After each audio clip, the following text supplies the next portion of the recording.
Una vez más, hermanos, vamos a orar. Te pedimos ahora, oh Señor, en oración, como estábamos cantando en este momento, ten misericordia de nosotros y haz resplandecer tu rostro sobre esta congregación.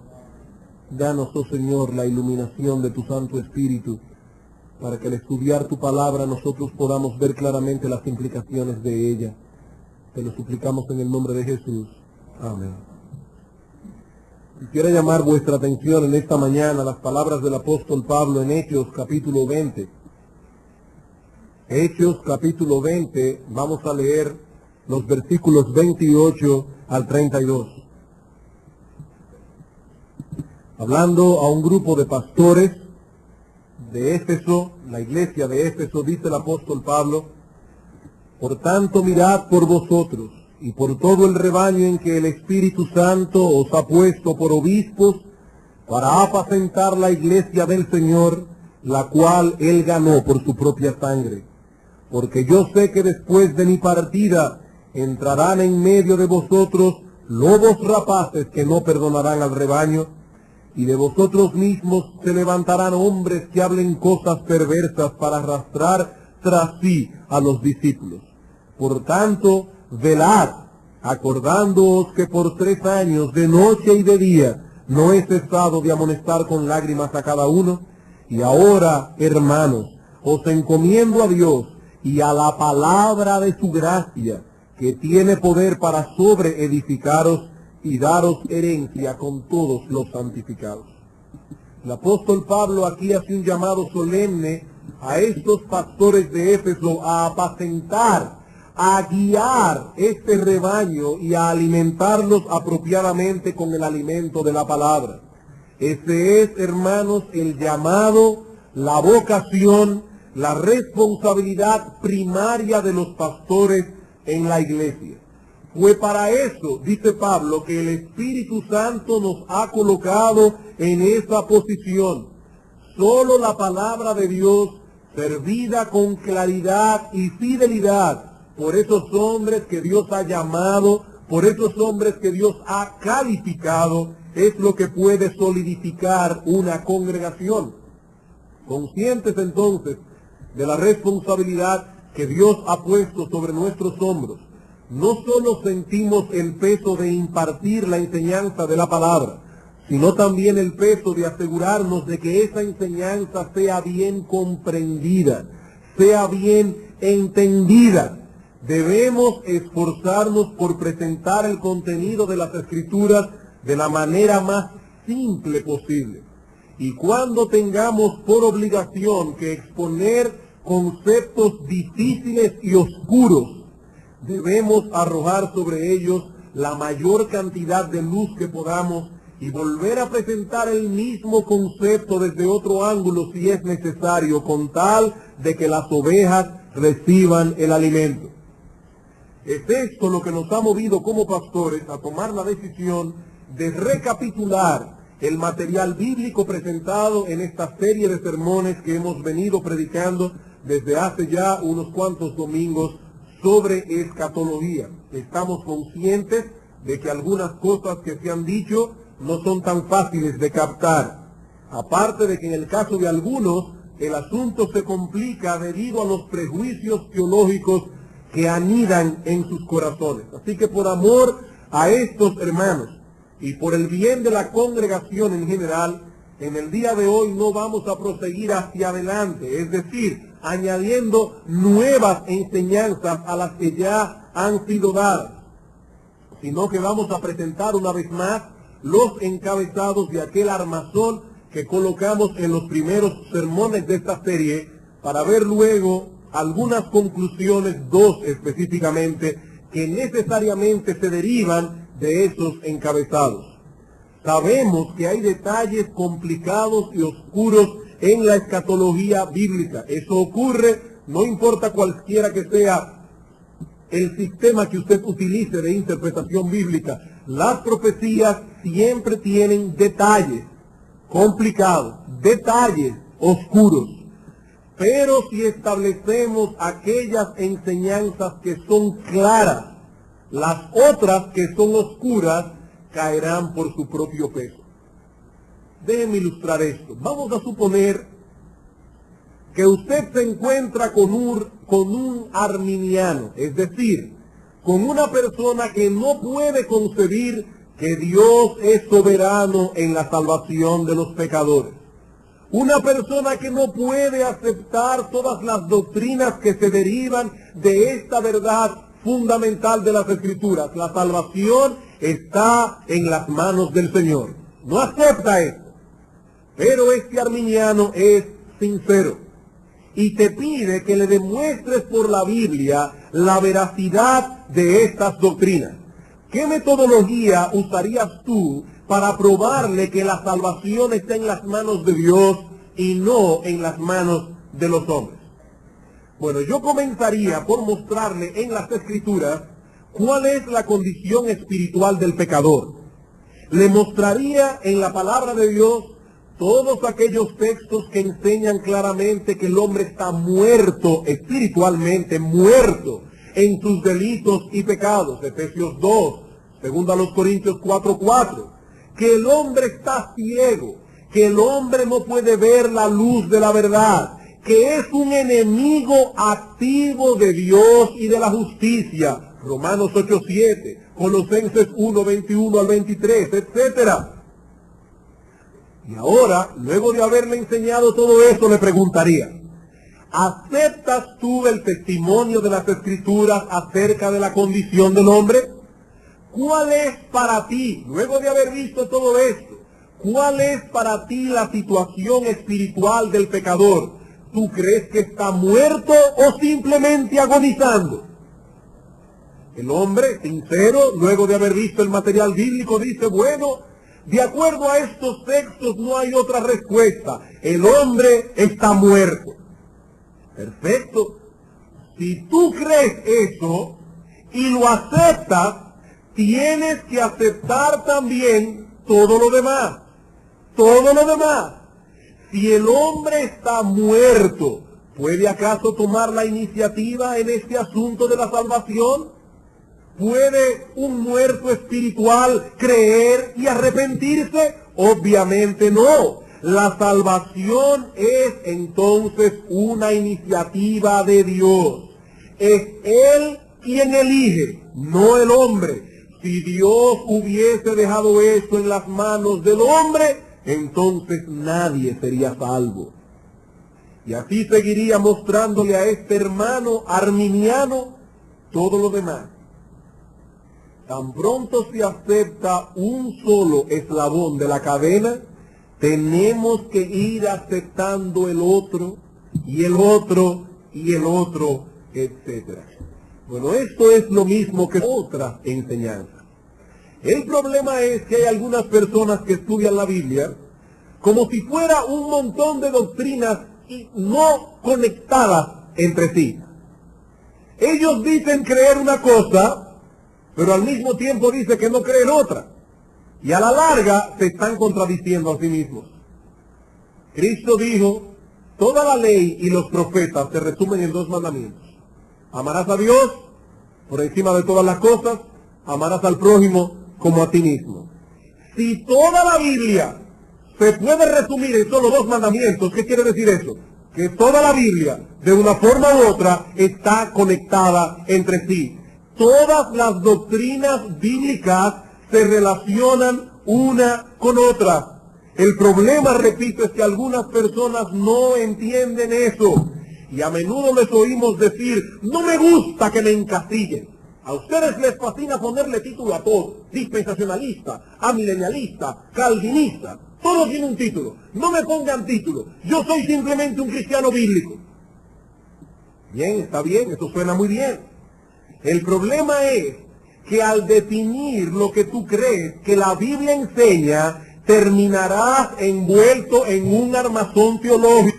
Sea cual sea el camino que tú tomes, ponle el nombre que quieras a ese armazón. Pero todo cristiano profesa creer un conjunto de doctrinas, y esas doctrinas influenciarán su interpretación de las Escrituras. ¿Tú crees que el hombre está muerto en sus delitos y pecados? ¿Muerto? Eso te llevará de la mano a ciertas conclusiones. ¿Tú crees que el hombre no está completamente muerto, sino que simplemente agoniza? Eso te llevará a otras conclusiones muy distintas. Hermanos, repito, eso mismo ocurre en el campo de la escatología. Al inicio de nuestra serie de sermones dedicamos 4 estudios, 4 sermones, a establecer una serie de enseñanzas que conforman la zapata del edificio. Y muchos hasta ahí estaban diciendo, amén, no hay problema, yo acepto la zapata. Pero cuando comenzamos a ver los detalles que se derivan de la zapata, comenzaron a decir, un momento. Hermanos, es que si aceptamos aquellas doctrinas, si aceptamos aquellas enseñanzas como buenas y válidas, tenemos por necesidad que llegar a ciertas conclusiones, a menos que creamos que la Biblia se contradice a sí misma. Pero si aceptamos una cosa, necesariamente tendremos que aceptar la otra. Como dije hace un momento en nuestro sermón de hoy, lo que vamos a hacer es tratar de ver cómo esto funciona en esta serie de sermones. Vamos a recapitular lo que hemos visto hasta ahora. Pero recapitular no es lo mismo que repetir. No es lo mismo. Nuestro propósito hoy no es volver a repetir lo que se ha expuesto en esta serie de sermones, sino hacer una presentación global, de modo que podamos ver la coherencia del conjunto y sus implicaciones. El sermón de hoy consta únicamente de 2 puntos. En primer lugar, veremos un recuento de aquellas enseñanzas generales sobre profecía bíblica que establecimos al principio de nuestra serie. Un recuento de aquellas enseñanzas generales que dimos sobre profecía bíblica. Y en segundo lugar veremos cómo estas enseñanzas generales nos sirven de guía para el estudio de los detalles. Comencemos entonces viendo en primer lugar una recapitulación de las enseñanzas generales sobre la escatología bíblica que han sido expuestas. Y la primera enseñanza general, el primer fundamento que pusimos de zapata para nuestro edificio es el siguiente. El tema central de las profecías del Antiguo Testamento es Cristo y el Evangelio. El tema central de las profecías del Antiguo Testamento es Cristo y el Evangelio. Al inicio de esta serie de sermones establecimos una premisa y dijimos que esa premisa habría de gobernar de principio a fin estos estudios. La premisa fue la siguiente: debemos interpretar las escrituras del Antiguo Testamento como Cristo y los apóstoles la interpretaron. Ellos han de ser nuestro guía al acercarnos al estudio de las Escrituras. Habiendo establecido esta premisa, nuestro primer sermón lo dedicamos a responder una pregunta. De acuerdo a la interpretación de Cristo y de los apóstoles, ¿cuál es el tema central de las profecías del Antiguo Testamento? Hermanos, esta pregunta es crucial. Esta pregunta es de suprema importancia. Tal vez algunos al principio no vieron a dónde íbamos a llegar con esto. Pero esta pregunta es crucial. Si logramos esclarecer el tema central de un documento, eso nos ayudará a esclarecer también el significado de los detalles que conforman el documento, ya que de un modo u otro, todos estos detalles están relacionados con el tema central. Y vuelvo a preguntar, ¿cuál es el corazón del Antiguo Testamento? ¿Cuál es el hilo que corre a lo largo de sus páginas? La clave que nos permitirá interpretarlo adecuadamente. El Nuevo Testamento responde sin lugar a dudas el Evangelio de Cristo. El Evangelio de Cristo. No el programa de Dios para Israel en el futuro, no un reino de 1000 años para Israel en el futuro, no, el Evangelio de Cristo. Veamos algunos textos. Lucas capítulo 24. Lucas capítulo 24. Este, hermanos, es un capítulo clave para probar la aseveración que hemos hecho. ¿Por qué? Porque 3 veces se declara en este capítulo 24 de Lucas que Cristo abrió el entendimiento de sus discípulos para que entendiesen las Escrituras. 3 veces dice Lucas, que Cristo abrió el entendimiento de los discípulos. Vean el versículo 27. Y comenzando desde Moisés y siguiendo por todos los profetas, les declaraba en todas las Escrituras lo que de él decían. Versículo 32. Y se decían el uno al otro, aquellos discípulos que se encontraron con Cristo camino a Emaús: ¿no ardía nuestro corazón en nosotros mientras nos hablaba en el camino y cuando nos abría las Escrituras? Versículo 45. Y entonces les abrió el entendimiento para que comprendiesen las Escrituras. ¿Quién es el único que puede abrir el entendimiento de un hombre para que entienda las Escrituras? Nuestro Señor Jesucristo.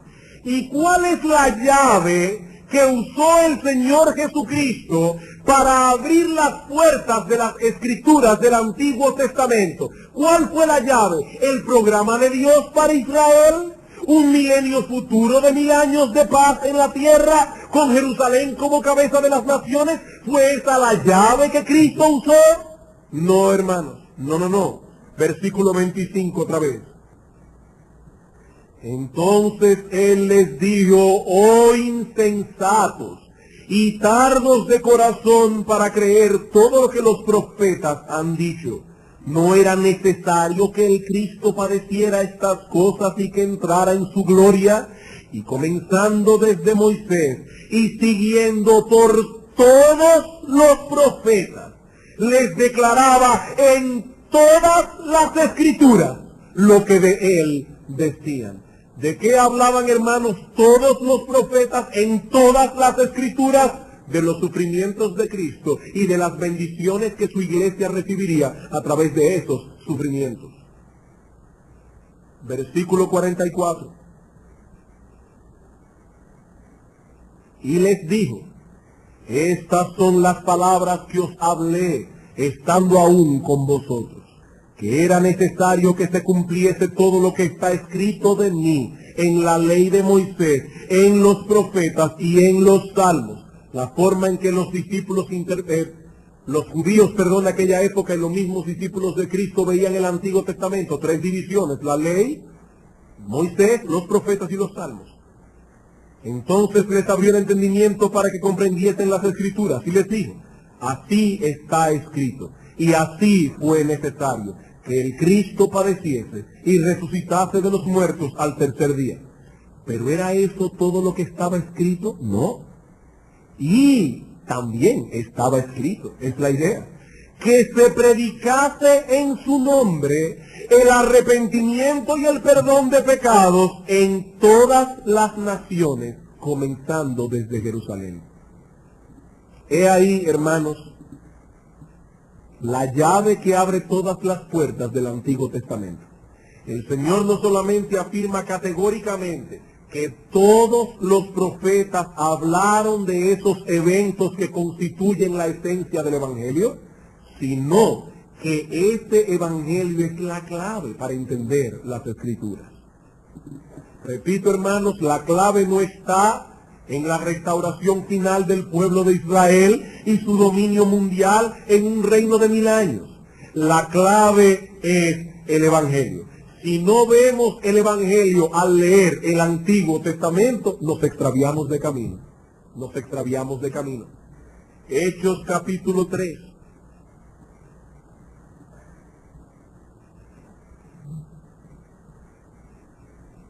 Versículo 18.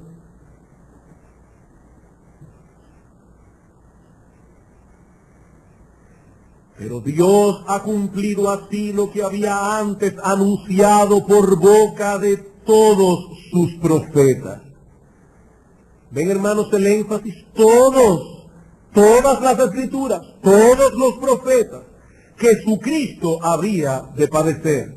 Así que arrepentíos y convertíos para que sean borrados vuestros pecados, para que vengan de la presencia del Señor tiempos de refrigerio, y Él envíe a Jesucristo que os fue antes anunciado, a quien de cierto es necesario que el cielo reciba hasta los tiempos de la restauración de todas las cosas, de que habló Dios por boca de sus santos profetas que han sido desde tiempos antiguos. Versículo 24. Y todos los profetas, desde Samuel en adelante, cuantos han hablado, también han anunciado estos días.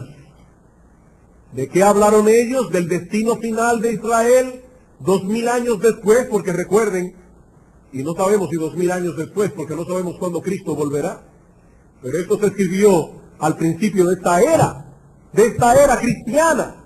¿Y qué dice Pedro aquí? Todos estos profetas hablaron de estos días. Hechos capítulo 10.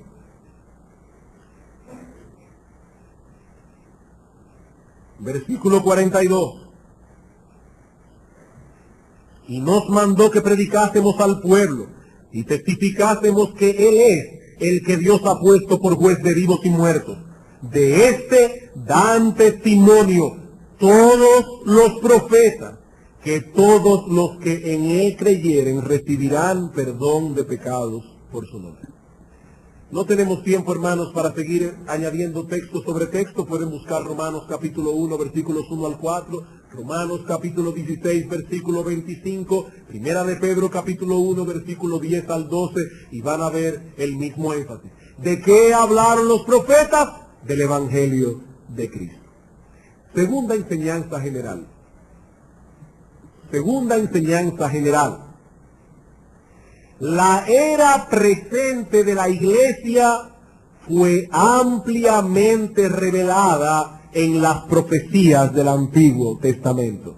La era presente de la iglesia fue ampliamente revelada en las escrituras del Antiguo Testamento. Mientras algunos dicen que la iglesia era un misterio y que ninguno de los profetas nunca habló nada que tenga que ver con la iglesia, nosotros decimos, no, esta era presente fue ampliamente revelada. Hermanos, cuando nosotros leemos el Antiguo Testamento, encontramos allí una serie de profecías concernientes a las bendiciones que habría de recibir el pueblo de Israel en el contexto de la llegada de su Mesías. Ahora, volviendo a nuestra premisa de que debemos interpretar las escrituras del Antiguo Testamento como Cristo y los apóstoles la interpretaron, volviendo a esa premisa, yo me hago ahora otra pregunta.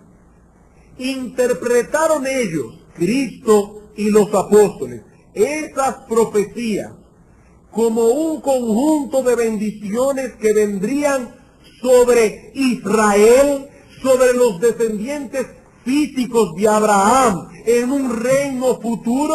¿Fue así que Cristo y los apóstoles interpretaron esas profecías? ¿O ellos la interpretaron más bien como cosas que se están cumpliendo ahora, en este momento, en la iglesia del Señor? ¿Cómo las interpretaron Cristo y los apóstoles? ¿De qué Israel, según Cristo y los apóstoles, hablaron los profetas del Antiguo Testamento? Lo primero que tenemos que hacer aquí para responder esta pregunta es una distinción. Cuando hablamos de Israel, debemos entender que aún en el Antiguo Testamento había un Israel dentro de Israel. ¿Cómo? ¿Y qué quiere usted decir con eso? Muy sencillo, no es nada complicado.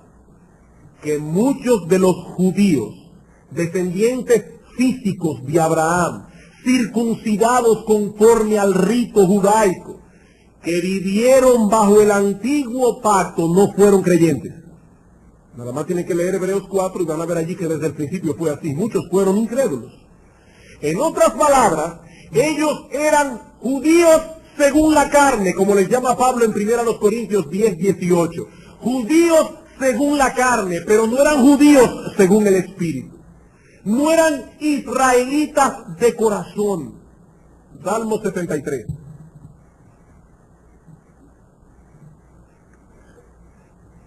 Salmo 73. Hermanos, esta distinción es muy importante. Había un Israel dentro de Israel. Todos eran judíos físicamente.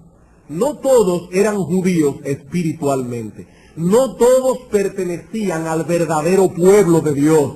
A esos que están inscritos ahora en los cielos, de los que habla Hebreos capítulo 12.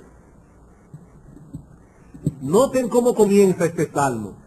Ciertamente es bueno Dios para con Israel. Pero recuerden cuando vieron aquella clase de los salmos que dio el hermano Marcos Peña en una escuela dominical hace muchos meses atrás, que ellos usaban paralelismos para añadir una idea a otra idea. Y dice ahora, ciertamente es bueno Dios para con Israel, para con los limpios de corazón, porque no todos los que habitaban el pueblo de Israel eran limpios de corazón. Habían dos Israel dentro de Israel. Salmo 125. Por eso es que Asaf, en el mismo Salmo 73, continúa hablando de aquellos que se apartan de Dios. Esos no pertenecen al verdadero Israel, aunque sean judíos.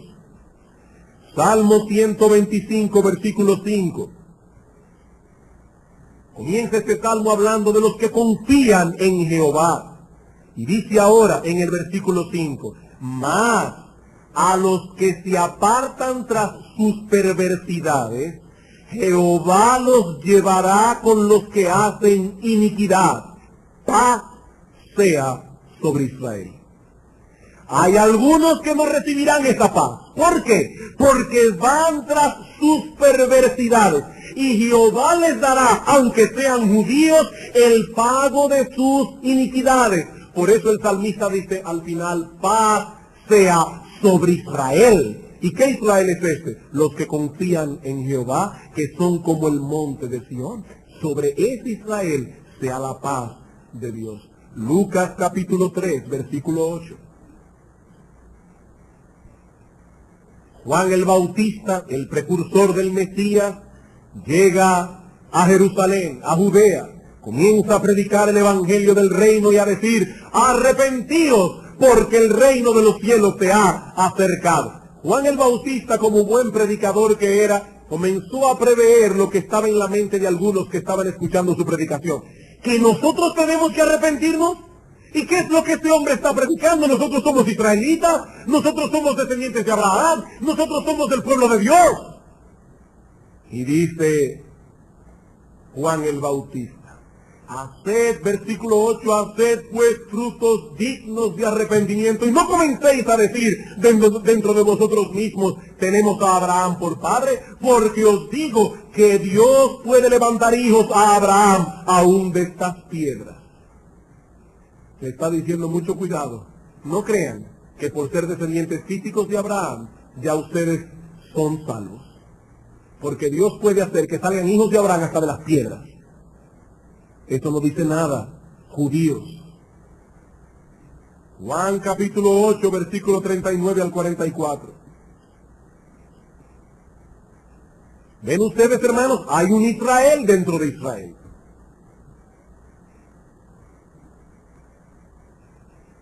Juan capítulo 8, versículo 39. Respondieron y le dijeron, nuestro padre es Abraham. Jesús les dijo, si fueseis hijos de Abraham, las obras de Abraham haríais.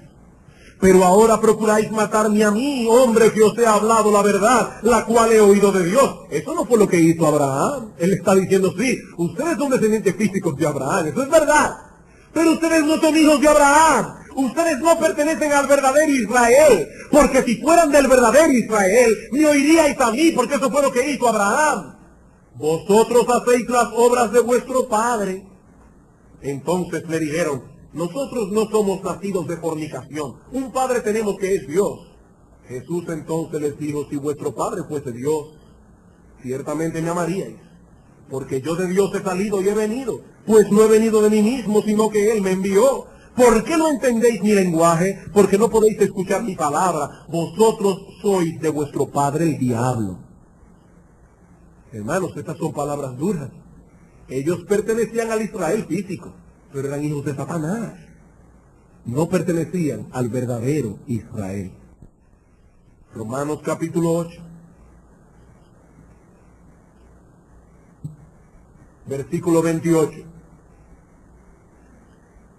Pues no es judío el que lo es exteriormente, ni es la circuncisión la que se hace exteriormente en la carne, sino que es judío el que lo es en lo interior, y la circuncisión es la del corazón, en espíritu, no en letra, la alabanza del cual no viene de los hombres, sino de Dios. Y un último texto para probar este punto, Romanos capítulo 9, versículo 6.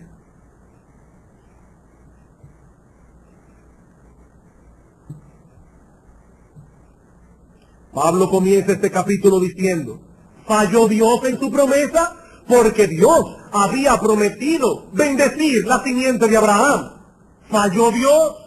Y dice ahora en el versículo 6, no que la palabra de Dios haya fallado, porque es Israel se salvó, porque no todos los que descienden de Israel son israelitas, ni por ser descendientes de Abraham son todos hijos. Pablo está diciendo un momentito, Dios no falló. Dios no falló en su promesa. No todos los descendientes físicos de Abraham pertenecían a ese Israel al que Dios le prometió salvación. Bien, al venir Cristo, un cambio dramático ocurrió en ese verdadero Israel en el que estamos hablando. Un cambio dramático ocurrió en ese verdadero Israel. Y es que ahora estaría compuesto de gente de todas las naciones, tribus, pueblos y lenguas, conforme a la promesa que Dios le dio al padre de la nación de Israel. ¿Qué le dijo Dios a Abraham cuando lo llamó? En ti serán benditas todas las familias de la tierra. Así que desde el principio Dios le había dicho a Abraham que ese cambio dramático habría de ocurrir. En él serían benditas todas las familias de la tierra, los cuales serían injertados en el verdadero Israel. Romanos capítulo 11. Por eso es que insistimos, hermanos, que nosotros no alegorizamos la Escritura. La interpretamos como Cristo y los apóstoles la interpretaron. Dice Romanos capítulo 11, versículo 17 y 18. Pues si algunas de las ramas fueron desgajadas, los judíos que no creyeron, y tú, siendo olivo silvestre, los gentiles, has sido injertado en lugar de ellas, y has sido hecho participante de la raíz y de la rica savia del olivo, no te jactes contra las ramas. Y si te jactas, sabes que no sustentas tú a la raíz, sino la raíz a ti. Nosotros, hermanos, los gentiles, que ahora conocemos al Señor, somos como ramas de un olivo silvestre que hemos sido injertados en el buen olivo. ¿Y qué olivo es ese? ¿El Israel físico del Antiguo Testamento? No. El verdadero Israel, el pueblo de Dios, la comunidad de los redimidos de todas las épocas, que ahora posee connotaciones distintas a las que poseía en el antiguo pacto, es verdad, pero sigue siendo la misma comunidad de redimidos, el mismo olivo, el mismo pueblo. Efesios capítulo 2, versículo 11 al 14. Por tanto, acordaos de que en otro tiempo vosotros los gentiles en cuanto a la carne, erais llamados incircuncisión por la llamada circuncisión hecha con mano en la carne. Noten, aquellos se le hicieron con mano, a nosotros la hizo en el espíritu, en el corazón. En aquel tiempo estabais sin Cristo, alejados de la ciudadanía de Israel. Hermanos, Pablo está hablando de algo que era así, pero que no es así ahora. En aquel tiempo estabais alejados de la ciudadanía de Israel y ajenos a los pactos de la promesa, sin esperanza y sin Dios en el mundo. ¿Pero qué pasó? Que ahora en Cristo Jesús, vosotros que en otro tiempo estabais lejos, ¿lejos de qué? De la ciudadanía de Israel, habéis sido hechos cercanos por la sangre de Cristo, porque Él es nuestra paz, que de ambos pueblos hizo uno, derribando la pared intermedia de separación. Versículo 19. Así que ya no sois extranjeros. ¿Extranjeros de qué? O del verdadero Israel. Ya no sois extranjeros ni advenedizos, sino conciudadanos de los santos y miembros de la familia de Dios.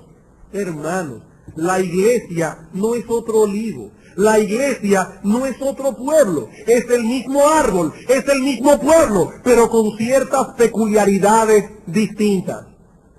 Las bendiciones predichas en el Antiguo Testamento, relacionadas con el Mesías, con la llegada del Mesías, esas bendiciones fueron prometidas al Israel de Dios. Y por lo tanto, esas bendiciones eran para nosotros. Nosotros se están cumpliendo ahora en la iglesia.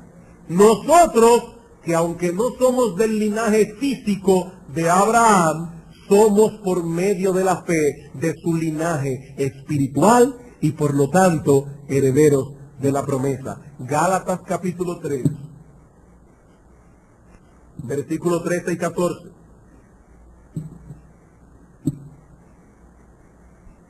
Cristo nos redimió de la maldición de la ley, hecho por nosotros maldición, porque está escrito, maldito todo el que es colgado en un madero. ¿Y para qué Cristo hizo eso? Para que en Cristo Jesús la bendición de Abraham alcanzase a los gentiles, a fin de que por la fe recibiésemos la promesa del Espíritu. Nosotros los gentiles ahora recibimos la bendición que Dios le prometió a Abraham y a su simiente. Versículo 28 del capítulo 3. Ya no hay judío ni griego, no hay esclavo ni libre, no hay varón ni mujer, porque todos vosotros sois uno en Cristo Jesús. Y ahora escuchen, hermanos. Y si vosotros sois de Cristo, ciertamente linaje de Abraham sois y herederos según la promesa. ¿A quién se le prometió todo eso? A Abraham y a su linaje. ¿Cuál es ese linaje? Únicamente los descendientes físicos de Abraham. Pablo dice, no, vosotros sois el linaje de Abraham. Por eso Gálatas termina la epístola de esta manera. Y es una pena porque Reina Valera no hace mucho honor al original. Dice Pablo en el versículo 15 de Gálatas capítulo 6. Hermanos, tengan en mente el tema que el apóstol Pablo ha venido desarrollando toda la epístola. Porque en Cristo Jesús ni la circuncisión vale nada, ni la incircuncisión. Eso no vale nada, dice Pablo, sino una nueva creación. Y a todos los que anden conforme a esta regla, paz y misericordia sea a ellos y al Israel de Dios. El problema aquí es que la palabra "y" es la palabra griega "kai", que puede significar tanto "y" como "a saber". Y por el tema de toda la epístola, hermanos, muchos buenos intérpretes de las Escrituras entienden que la única traducción posible de este texto es la siguiente: y a todos los que anden conforme a esta regla, paz y misericordia sea a ellos, es decir, al Israel de Dios. Hermano, ¿no ha dicho Pablo en el capítulo 3, versículos 28 y 29, que nosotros somos el linaje de Abraham? Eso no es lo que ha dicho. ¿Cómo se va a contradecir aquí? quien el versículo anterior acaba de decir que en Cristo Jesús ni la circuncisión vale nada ni la incircuncisión. Nosotros somos, hermanos, el Israel de Dios. Como dice Filipenses capítulo 3, nosotros somos la verdadera circuncisión. Ahora bien, al acercarnos a estudiar las profecías del Antiguo Testamento, debemos hacerlo con toda esta información que nos provee el Nuevo Testamento. Yo quiero ahora hacer un ejercicio de interpretación bíblica con ustedes.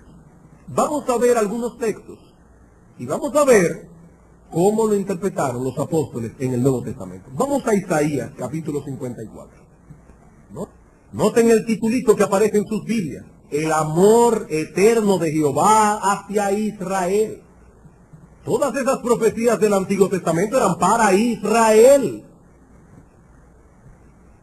Versículos 1 al 3. Regocíjate, oh estéril, la que no daba a luz. Levanta canción y da voces de júbilo la que nunca estuvo de parto. Porque más son los hijos de la desamparada que los de la casada, ha dicho Jehová. En el contexto ustedes verían que Dios está hablando aquí de la restauración de Israel. Ensanche el sitio de tu tienda y las cortinas de tus habitaciones sean extendidas. No seas escasa. Alarga tus cuerdas y refuerza tus estacas, porque te extenderás a la mano derecha y a la mano izquierda, y tu descendencia heredará naciones y habitará las ciudades asoladas. Ahí se habla de ciudades asoladas, allí se habla de naciones. Eso tiene que referirse a Israel en el milenio, cuando esté gobernando el mundo entero desde Jerusalén. No hay otra opción. Está bien. Vamos a ver cómo lo interpretó Pablo. Porque para mí la interpretación de Pablo tiene más peso que cualquier otra interpretación. Vamos a Gálatas. Gálatas capítulo 4, versículo 21.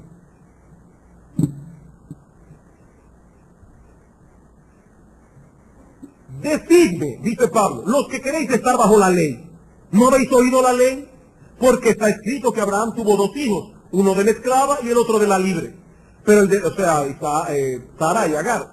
Pero el de la esclava nació según la carne, mas el de la libre nació por la promesa, lo cual es una alegoría. Eso no quiere decir que Pablo está diciendo que eso no fue histórico.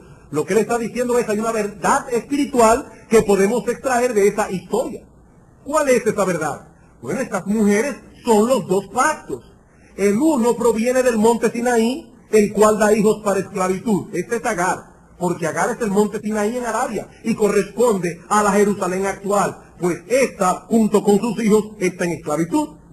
Mas la Jerusalén de arriba, la cual es madre de todos nosotros, es libre.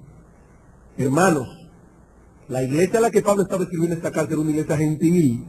Y dice, esta Jerusalén, la de arriba, la espiritual, es madre de todos nosotros. Y ahora escuchen, porque está escrito, regocíjate, oh estéril, Isaías 54, tú que no das a luz, prorrumpe en júbilo y clama, tú que no tienes dolores de parto, porque más son los hijos de la desolada que de la que tiene marido. ¿A qué se refería Isaías cuando dijo ensanche el sitio de tus estacas porque vas a heredar naciones? ¿A qué? A que ahora el verdadero Israel está en todo el globo terráqueo, la iglesia de Cristo, versículo 28. Así que, hermanos, nosotros como Isaac somos hijos de la promesa. Yo me quedo con la interpretación de Pablo. Pablo dice, Isaías 54. Se está cumpliendo ahora en la iglesia, porque nosotros somos el verdadero Israel. ¿Recuerdan ustedes en un sermón anterior? No lo vamos a buscar ahora, pero en Jeremías capítulo 31, dice, he aquí yo haré un nuevo pacto con la casa de Israel y con la casa de Judá. ¿Qué dice Hebreos capítulo 8, versículos 6 al 7? Que Cristo inauguró este nuevo pacto. Y dice Pablo en 2 Corintios capítulo 4, versículo 6, que él era ministro ahora de ese nuevo pacto. ¿Con quién dijo que iba a ser el pacto? Con la casa de Israel y con la casa de Judá. El problema, hermanos, es que los apóstoles del Nuevo Testamento no interpretaron la Biblia como algunos la interpretan en el día de hoy. Ellos llegan a las Escrituras con un significado preconcebido. Israel solo puede ser la descendencia física de Abraham, no puede tener otra interpretación. Los apóstoles lo interpretaron de otro modo. Veamos otro ejemplo. Oseas, capítulo 1. Oseas fue un profeta anterior a la cautividad babilónica que profetizó en las 10 tribus del norte. Recuerden que Israel se dividió. 2 tribus, Judá y Benjamín, se quedaron en el sur. Las otras 10 se quedaron en el norte. Y es así como se dividió entre Judá e Israel. Oseas profetizó a las 10 naciones de Israel, que fueron los que más se pervirtieron en su idolatría, siguiendo los caminos de Jeroboam. Y ahora el profeta habla a la nación de Israel y dice: y dijo Dios, ponle por nombre Lo-Ammi, que en hebreo significa no es pueblo mío. ¿Por qué? Porque vosotros no sois mi pueblo, ni yo seré vuestro Dios. Con todo, será el número de los hijos de Israel como la arena del mar, que no se puede medir ni contar. Y en el lugar en donde les fue dicho, vosotros no sois pueblo mío, les será dicho, sois hijos del Dios viviente. Él está bien diciendo, el profeta, Dios los ha desechado por causa de su pecado. Ya no sois mi pueblo. Pero habrá una restauración. Vendrán días cuando Dios les dirá a vosotros, Israel, vosotros sois pueblo mío. Capítulo 2, versículo 23. Hablando de esta misma restauración, dice: y la sembraré para mí en la tierra, y tendré misericordia de los Ruama, y diré a Lo-Ammi, tú eres pueblo mío, y él dirá, Dios mío. Algún día Israel será restaurado. ¿Cuándo? ¿En el milenio? No. Vamos a ver una vez más cómo lo interpretó el apóstol Pablo. Romanos capítulo 9.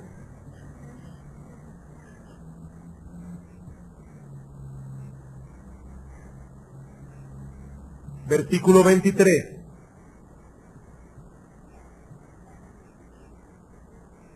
Y para hacer notorias las riquezas de su gloria, las mostró para con los vasos de misericordia que él preparó de antemano para gloria, a los cuales también ha llamado, esto es, a nosotros, no solo de los judíos, sino también de los gentiles, como también en Oseas dice, llamaré pueblo mío al que no era mi pueblo, y a la que no era amada, amada. Y en el lugar donde se les dijo, vosotros no sois pueblo mío, allí serán llamados hijos del Dios viviente. Pablo dice, hermanos, ya se cumplió la profecía de Oseas, ya Dios ha vuelto a tomar pueblo para sí, no solo de Israel físico, sino también de los gentiles, los cuales somos ahora el Israel espiritual de Dios.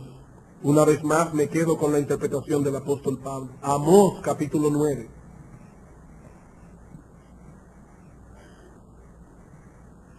Amós capítulo 9.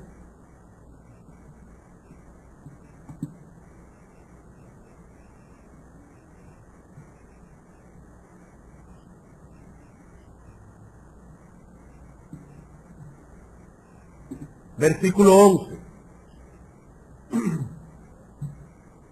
En aquel día yo levantaré el tabernáculo caído de David, y cerraré sus portillos, y levantaré sus ruinas, y lo edificaré como en el tiempo pasado, para que aquellos sobre los cuales es invocado mi nombre, posean el resto de Edom, y a todas las naciones, dice Jehová, que hace esto.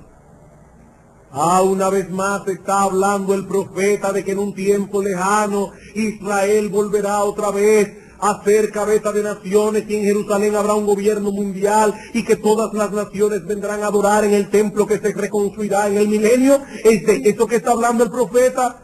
Veamos cómo lo interpreta Santiago en Hechos capítulo 15. Versículo 13.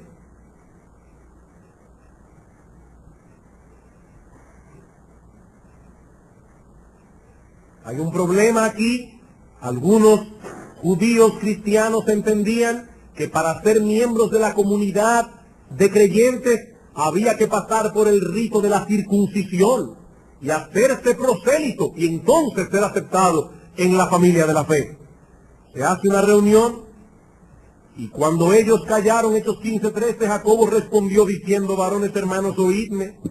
Simón ha contado cómo Dios visitó por primera vez a los gentiles para tomar de ellos pueblo para su nombre, y con esto concuerdan las palabras de los profetas, como está escrito: después de esto volveré y reedificaré el tabernáculo de David que está caído, y repararé sus ruinas, y lo volveré a levantar, para que el resto de los hombres busque al Señor, y todos los gentiles sobre los cuales es invocado mi nombre. Una vez más dice Santiago: hermanos, eso fue lo que profetizó el profeta Oseas. Es por eso que en Hechos capítulo 3, versículo 24, Pedro dice: todos los profetas desde Samuel en adelante han anunciado estos días. Decir que la iglesia no aparece en las páginas del Antiguo Testamento contradice esta declaración del apóstol. Eso no quiere decir que en el Antiguo Testamento se habla de la iglesia con la misma claridad, con la misma amplitud con que se habla en el Nuevo Testamento. No, la revelación de Dios es progresiva. Hay muchas cosas que ni los mismos profetas entendieron. ¿No es eso lo que dice Pedro? Que ellos indagaron diligentemente para ver qué tiempo indicaba el Espíritu de Cristo que estaba en ellos, que iban a suceder esas cosas. Y Pedro dice al final: ellos administraban esas cosas para nosotros. Para nosotros. Nosotros somos los recipientes de las promesas que los profetas anunciaron. Enseñar que en algún tiempo futuro Israel volverá a ser el pueblo de Dios, aparte de la iglesia, eso es volver a construir de nuevo la pared de separación que Cristo derribó. Eso significaría volver a desgajar las ramas de olivo silvestre que fueron injertadas en el buen olivo. No, hermanos, hay un solo pueblo de Dios que ha sido redimido a lo largo de los siglos, y cuando la historia humana haya llegado a su fin, habrá una sola comunidad de redimidos. Apocalipsis, capítulo 21.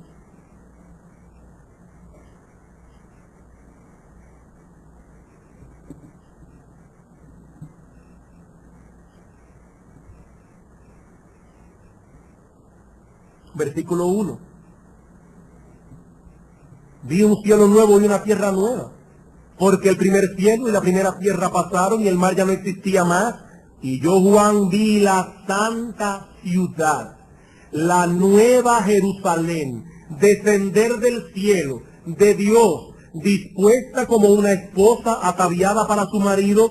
Y oí una gran voz del cielo que decía: he aquí el tabernáculo de Dios con los hombres, y Él morará con ellos, y ellos serán sus pueblos.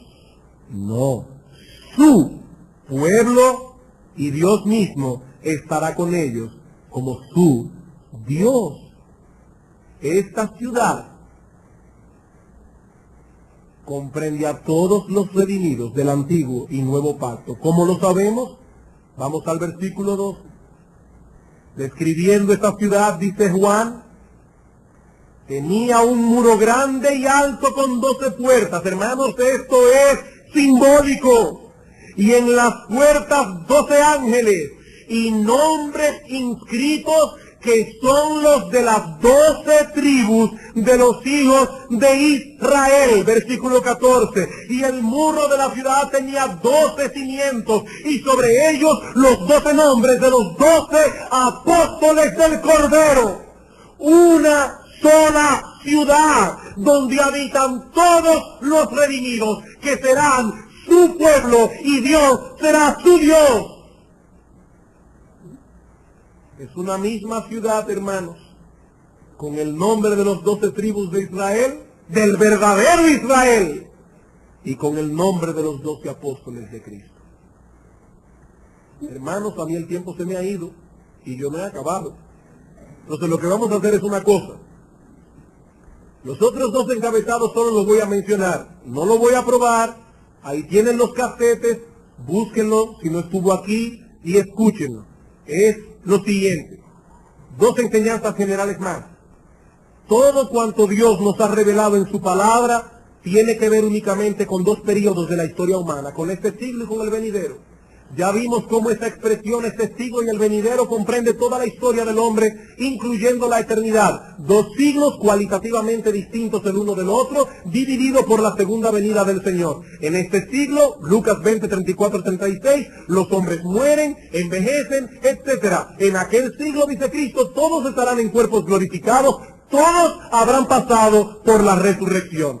Y la cuarta enseñanza general que dimos fue la siguiente. El reino de Dios ha de ser instaurado en el mundo en dos etapas, una de siembra y otra de siega. Eso lo vimos en la parábola del trigo y la cizaña. Cristo dice, el reino de Dios ha llegado a vosotros, pero en su etapa de siembra. Algún día vendrá en su etapa de siega la consumación. Si usted no estuvo aquí, busque los casetes de esas dos predicaciones. Pero ahora veamos las enseñanzas específicas que se derivan de las generales. Solo dos. Primera enseñanza específica. Si aceptamos como bueno y válido todo este armazón que hemos presentado ya, no tenemos otra alternativa. Primero, en el esquema presentado en las Escrituras, no hay lugar para un reino de 1000 años en el que Israel estará a la cabeza de las naciones mundiales. En el esquema que hemos presentado, no hay lugar para ese reino. Hermanos, esas profecías mesiánicas ya se cumplieron. Y las que no se han cumplido aún, encontrarán su cumplimiento cuando sean creados el cielo nuevo y la tierra nueva, donde los redimidos habitarán por toda la eternidad. Ese es el esquema bíblico. Algunas profecías del Antiguo Testamento eran para este siglo. Otras profecías eran para el siglo venidero. No hay otra opción. Hermanos, el esquema presentado por la Biblia es muy simple. Muy simple. ¿Qué estamos esperando nosotros? La segunda venida en gloria de nuestro Señor Jesucristo. Cuando Él venga, pasarán dos cosas. Los justos serán bendecidos eternamente. Los injustos serán castigados eternamente. Mateo capítulo 25, versículo 31, cuando el Señor venga en gloria, se sentará a juzgar al mundo entero. ¿Y cuál es el veredicto? Versículo 46, los justos irán al milenio, no, a la vida eterna. Los impíos, al castigo eterno. Segunda Tesalonicenses, capítulo 1.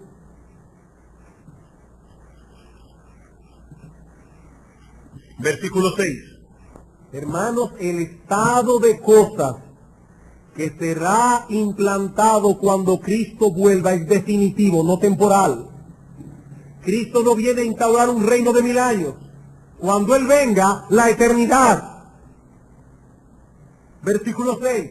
Porque es justo delante de Dios pagar con tribulación a los que os atribulan, y a vosotros que sois atribulados, daros reposo con nosotros cuando se manifieste el Señor Jesús desde el cielo con los ángeles de su poder, en llama de fuego, para dar retribución a los que no conocieron a Dios ni obedecen al Evangelio del Señor Jesucristo, los cuales sufrirán pena de eterna perdición, excluidos de la presencia del Señor y de la gloria de su poder, eternamente, cuando venga en aquel día para ser glorificado en sus santos y ser admirado en todos los que le creyeron.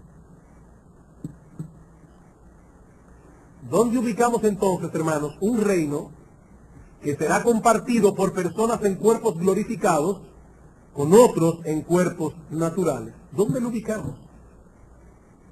Todos los que alcancen aquel siglo, dice Cristo, el siglo venidero, estarán en cuerpos glorificados. Son hijos de la resurrección. ¿Dónde encajamos entonces este reino de 1000 años? Sencillamente, hermanos, no podemos encajarlo en ningún lado. En ningún lado. No puede pertenecer a este siglo, ni puede pertenecer al siglo venidero. Cuando vamos a Apocalipsis capítulo 20, un pasaje lleno de símbolos, no podemos interpretarlo de tal manera que eche por tierra todas estas enseñanzas claras de la palabra de Dios. Segunda aplicación. El libro de Apocalipsis no puede ser interpretado de tal manera que lleguemos a la conclusión de que la mayor parte de su contenido tiene que ver con el futuro de Israel y no con el presente de la iglesia. Si todo esto es verdad, no podemos interpretar el Apocalipsis de tal manera que la mayor parte de lo que está escrito allí no tiene nada que ver con nosotros, sino con el futuro de Israel. Las Escrituras no pueden enseñar, por un lado, que hay un solo pueblo de Dios, y al mismo tiempo enseñar que en el futuro la iglesia será sacada de la tierra, Dios volverá a tratar una vez más con el pueblo de Israel, con los descendientes físicos de Abraham. Hermanos, eso no tiene sentido. Los israelitas que conocen al Señor son parte de la iglesia, no forman un grupo especial, porque tal grupo no existe. Dios solo tiene un pueblo. En el antiguo pacto ese pueblo estaba compuesto mayormente por los descendientes físicos de Abraham que creyeron. En el nuevo pacto está compuesto por hombres y mujeres de todo pueblo, tribu, lengua y nación que creyeron. No existe otro grupo. Así que cuando nosotros leemos en Apocalipsis capítulo 14, versículo 12, aquí está la paciencia de los santos, los que guardan los mandamientos de Dios y la fe de Jesús. ¿De qué santo está hablando Juan allí? ¿De los descendientes físicos de Abraham? No, hermano, está hablando de estos santos que componen la iglesia de Cristo, judíos y gentiles. Cuando leemos en Apocalipsis 20 que las naciones fueron engañadas por Satanás y que ese engaño hizo que ellas rodearan el campamento de los santos, la ciudad amada. ¿De qué ciudad está hablando? ¿De la tierra de Palestina? No, hermanos.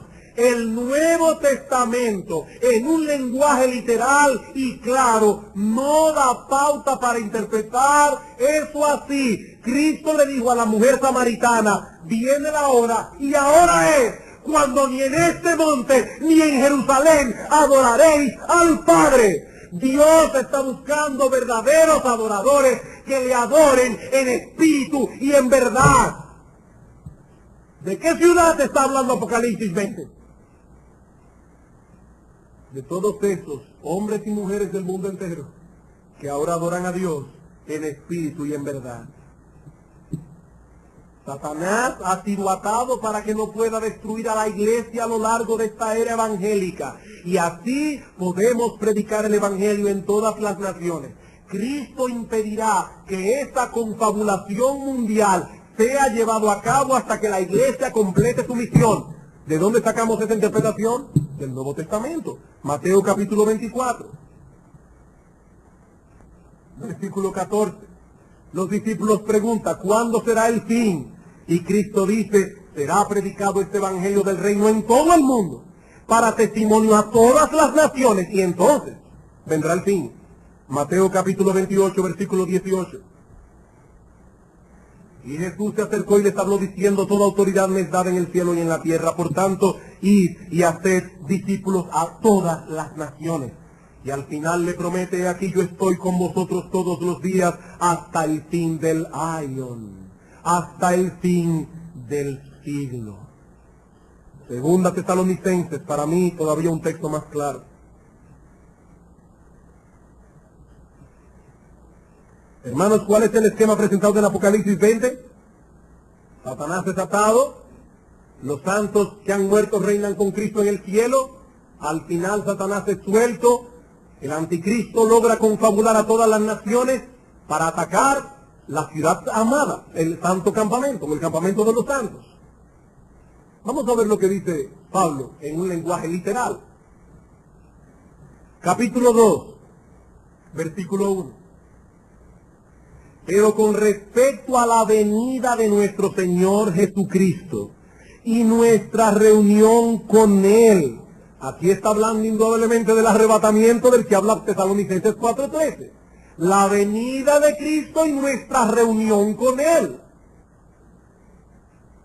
Os rogamos, hermanos, que no os dejéis mover fácilmente de vuestro modo de pensar, ni os conturbéis ni por espíritu, ni por palabra, ni por carta como si fuera nuestra, en el sentido de que el día del Señor está cerca. Nadie os engañe en ninguna manera, porque no vendrá sin que antes venga la apostasía y se manifieste el hombre de pecado, el hijo de perdición, el anticristo, el cual se opone y se levanta contra todo lo que se llama Dios o es objeto de culto, tanto que se sienta en el templo de Dios como Dios, haciéndose pasar por Dios. ¿No os acordáis que cuando yo estaba todavía con vosotros os decía esto? Ay, ¿por qué eso no sucede ahora? ¿Por qué el anticristo no logra esa confabulación mundial para exterminar la iglesia? Versículo 6. Y ahora vosotros sabéis lo que lo detiene, a fin de que a su debido tiempo se manifieste. Porque ya está en acción el misterio de la iniquidad, lo que dice Juan. Muchos anticristos han salido por el mundo. Solo que hay quien al presente lo detiene hasta que él a su vez sea quitado de en medio. Y ahora escuchen, hermanos. Y díganme si no hay aquí reminiscencia de Apocalipsis 20. Y entonces se manifestará aquel inicuo, a quien el Señor matará con el espíritu de su boca y destruirá con el resplandor de su venida. Inicuo, cuyo advenimiento es por obra de Satanás. Satanás será suelto para engañar a las naciones, con gran poder y señales y prodigios mentirosos, y con todo engaño de iniquidad para los que se pierden, por cuanto no recibieron el amor de la verdad para ser salvos. Por esto Dios les envía un poder engañoso para que crean la mentira, a fin de que sean condenados todos los que no creyeron la verdad, sino que se complacieron en la injusticia. ¿Cuándo ocurrirá eso? ¿Al final de un reino de 1000 años? No. Inmediatamente antes de la segunda venida del Señor. Pablo dice que los hombres del tiempo del fin serán engañados por el anticristo. Ellos creerán que podrán acabar con la iglesia. Ese es el engaño. Pero Cristo vendrá a salvarnos en el momento preciso. ¿Y por qué Dios endurecerá el corazón de ellos de ese modo? Porque durante 2000 años que Satanás ha estado atado, la iglesia ha estado predicando el evangelio a las naciones, pero ellos no se complacieron ni tuvieron amor por la verdad para ser salvos. Y el mismo Dios que enternece el corazón es el mismo Dios que lo endurece. ¿Acaso cabe otra interpretación, hermanos? Yo creo que no. Yo creo que Apocalipsis 21 al 10 debe interpretarse a la luz de ese texto que aparece aquí, claro, en un lenguaje literal, en 2 Tesalónica capítulo 2, versículo 1 en adelante. Hermanos, debo insistir en esto. Lo que está oscuro o en lenguaje simbólico debe ser interpretado por lo que está claro y revelado en un lenguaje literal. No es de Israel que habla el Apocalipsis. Los judíos, según la carne, los descendientes físicos de Abraham, no son un grupo especial. Dios ha estado obrando con la iglesia y así seguirá siendo por los siglos de los siglos, dice Pablo en Efesios 3:21. Hermanos, quisiera concluir dando brevemente, muy brevemente, una nota de aplicación. No creo que me tome ni 2 minutos. Hermanos, estas cosas que han sido expuestas en esta serie de sermones y que seguiremos exponiendo unos cuantos domingos más cuando regresemos de Honduras, con la ayuda del Señor, nosotros las creemos firmemente, firmemente, y estamos dispuestos a defenderlas y a proclamarlas con el mismo ímpetu con que lo hicieron nuestros padres en la fe. Pero aquí quiero dar una advertencia pastoral. Cuidado, hermanos, con el espíritu con que nosotros manejamos estas cosas que hemos estado oyendo. Cuidado con el espíritu. Sí, yo sé que yo soy un poco vehemente y creo que hay lugar en la Escritura para presentar con vehemencia las verdades bíblicas, porque estamos convencidos de que eso es lo que la Biblia enseña. Pero el Señor nos es testigo de que en nosotros no hay un deseo de crear disensiones por estas cosas. Hermanos, nosotros los pastores de esta iglesia creíamos estas cosas desde hace mucho tiempo. Y estábamos retardando porque no queríamos No queríamos crear conflictos innecesarios hasta que llegamos al final de la confesión de fe del hombre. Tenía que predicar de estas cosas. Pero nosotros no estamos levantando estas verdades como un estandarte de guerra. No, hermanos. Sabemos que al exponer la verdad, no todos estarán de acuerdo con nosotros. Y ya me imagino las cosas que te dirán. Pero una cosa es que nosotros no, que otros no estén de acuerdo con nuestra doctrina. Y otra muy distinta es que aleguen que esta iglesia está llena de soberbios, que creen tener la verdad agarrada por el mango y que son la única iglesia salva y que existe en el mundo entero que tiene sana doctrina. No, hermanos, no. Hermanos, no le hacemos ningún favor a la verdad. A esta verdad que defendemos y proclamamos, no le hacemos ningún favor si usamos estas cosas para ofender a otros. Cuidado con el espíritu.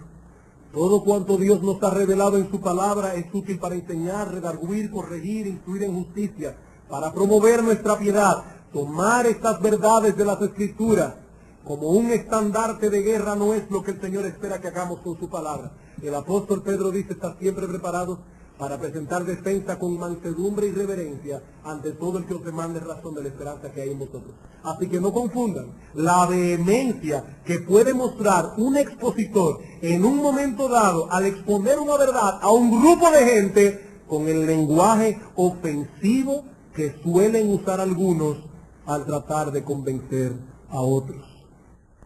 ¿Cuál es entonces la nota pastoral? Que nuestra gentileza, hermanos, sea conocida por todos los hombres. Vamos a orar.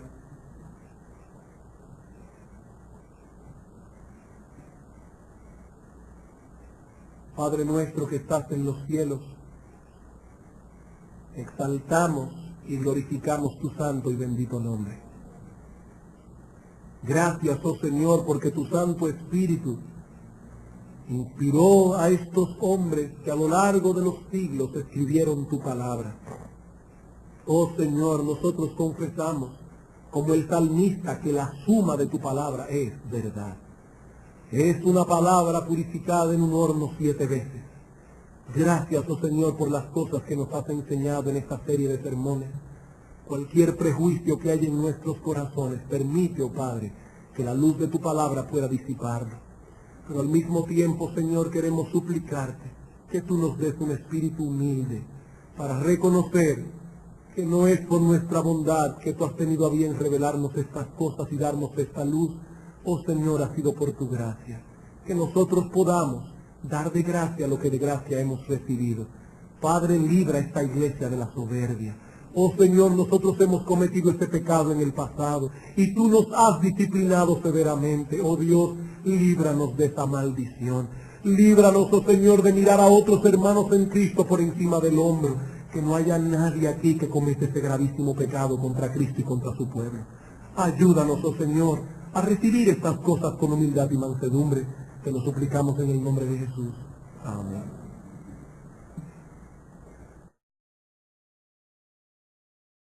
Un montón de doctrinas no conectadas entre sí. Ellos dicen creer una cosa, pero al mismo tiempo dicen que no creen otra. Y a la larga se están contradiciendo a sí mismos. Cristo dijo: toda la ley y los profetas se resumen en 2 mandamientos. Amarás a Dios por encima de todas las cosas, amarás al prójimo como a ti mismo. Si toda la Biblia se puede resumir en solo 2 mandamientos, ¿qué quiere decir eso? Que toda la Biblia, de una forma u otra, está conectada entre sí. Todas las doctrinas bíblicas se relacionan una con otra. El problema, repito, es que algunas personas no entienden eso. Y a menudo les oímos decir: no me gusta que me encasillen. A ustedes les fascina ponerle título a todo. Dispensacionalista, amilenialista, calvinista. Todos tienen un título. No me pongan título. Yo soy simplemente un cristiano bíblico. Bien, está bien, eso suena muy bien. El problema es que al definir lo que tú crees que la Biblia enseña, terminarás envuelto en un armazón teológico. Sea cual sea el camino que tú tomes, ponle el nombre que quieras a ese armazón, Pero todo cristiano profesa creer un conjunto de doctrinas y esas doctrinas influenciarán su interpretación de las Escrituras. ¿Tú crees que el hombre está muerto en sus delitos y pecados? ¿Muerto? Eso te llevará de la mano a ciertas conclusiones. ¿Tú crees que el hombre no está completamente muerto, sino que simplemente agoniza? Eso te llevará a otras conclusiones muy distintas. Hermanos, repito, eso mismo ocurre en el campo de la escatología.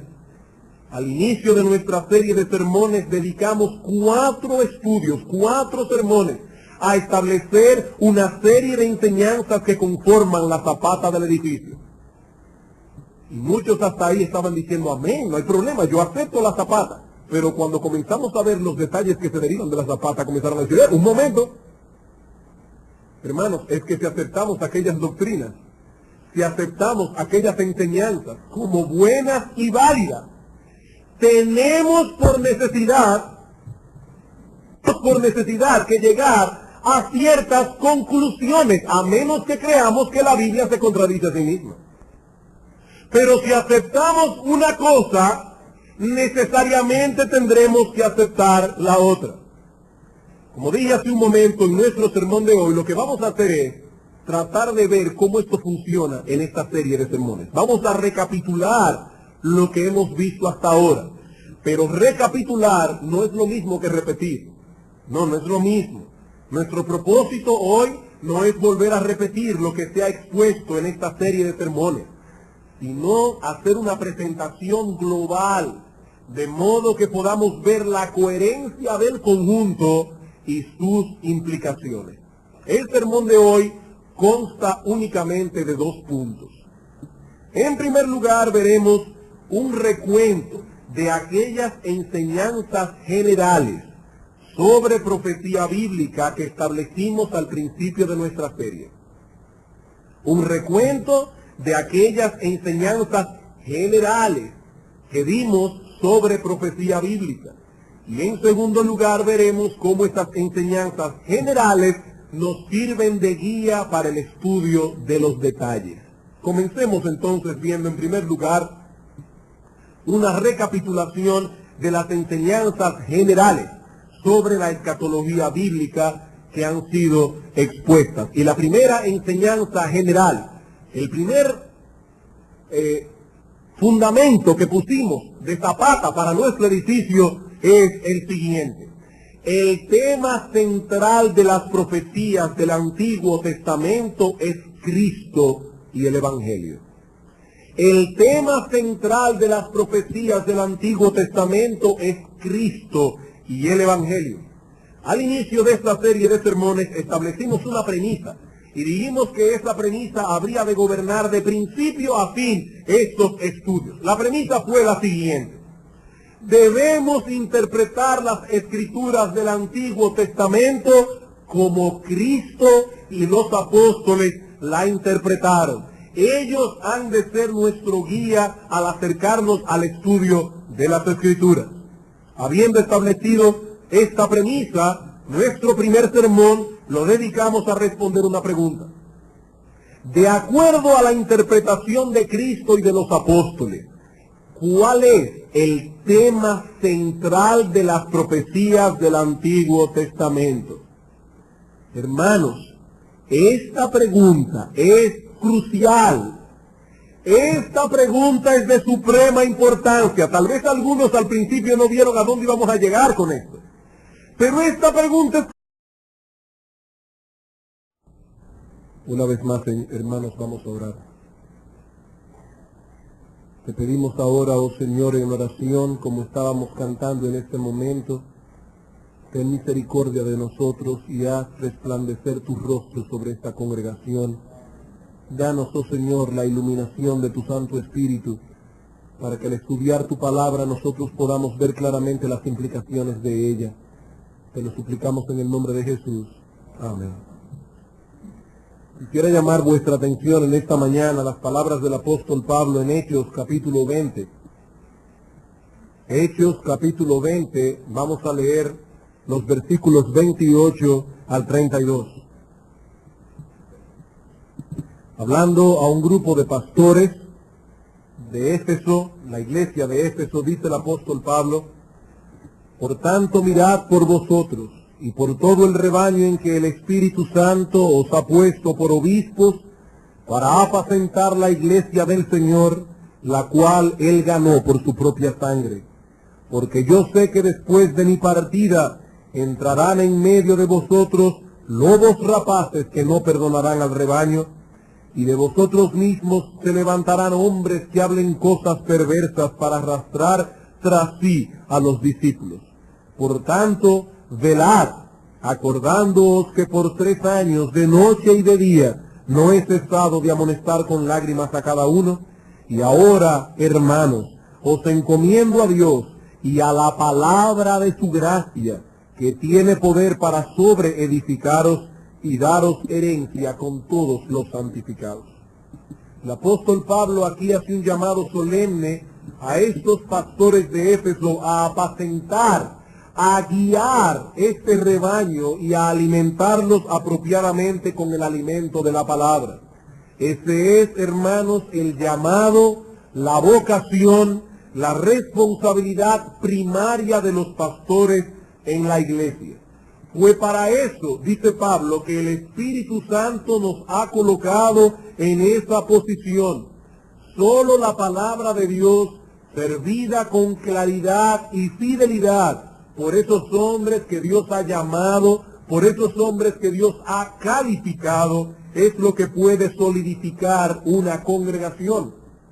Conscientes entonces de la responsabilidad que Dios ha puesto sobre nuestros hombros, no solo sentimos el peso de impartir la enseñanza, pero este arminiano es sincero y te pide que le demuestres por la Biblia la veracidad de estas doctrinas. ¿Qué metodología usarías tú para probarle que la salvación está en las manos de Dios y no en las manos de los hombres?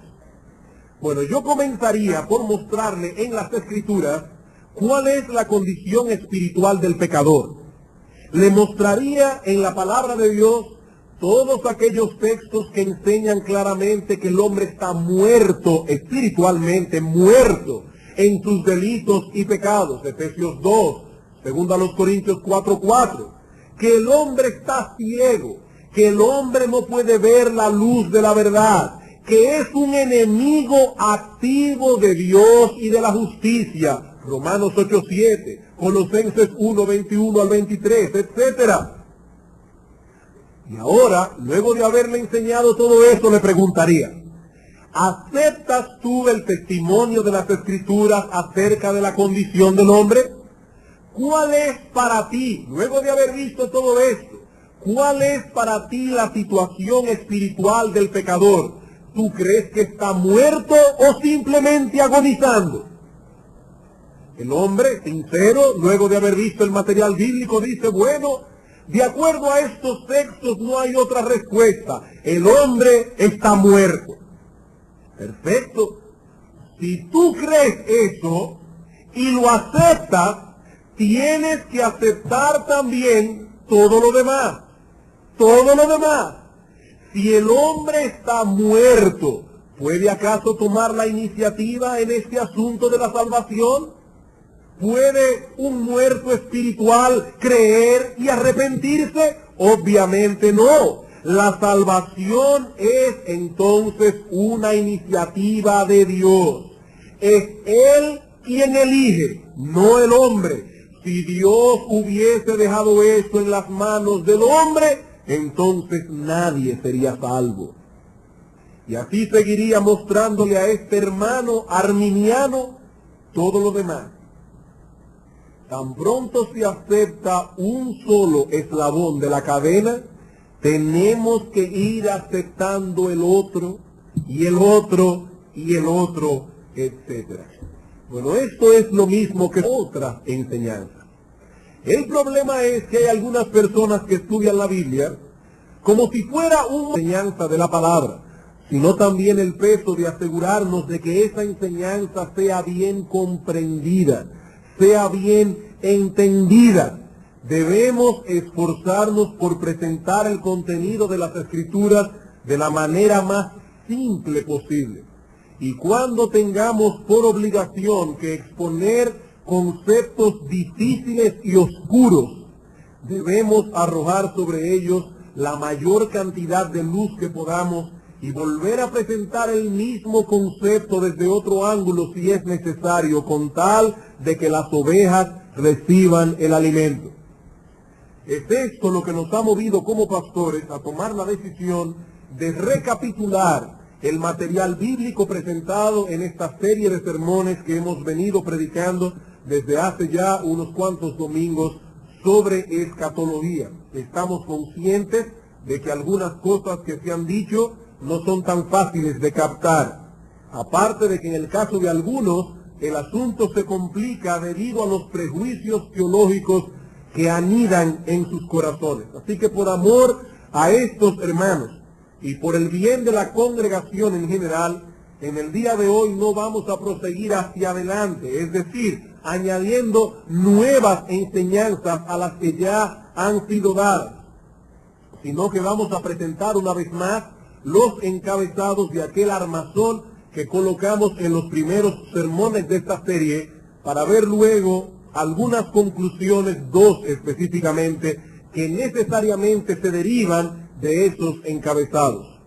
Sabemos que hay detalles complicados y oscuros en la escatología bíblica. Eso ocurre, no importa cualquiera que sea el sistema que usted utilice de interpretación bíblica. Las profecías siempre tienen detalles complicados, detalles oscuros.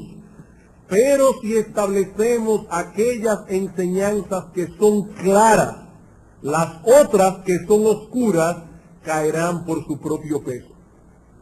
Déjenme ilustrar esto. Vamos a suponer que usted se encuentra con un arminiano, es decir, con una persona que no puede concebir que Dios es soberano en la salvación de los pecadores. Una persona que no puede aceptar todas las doctrinas que se derivan de esta verdad fundamental de las Escrituras. La salvación está en las manos del Señor. No acepta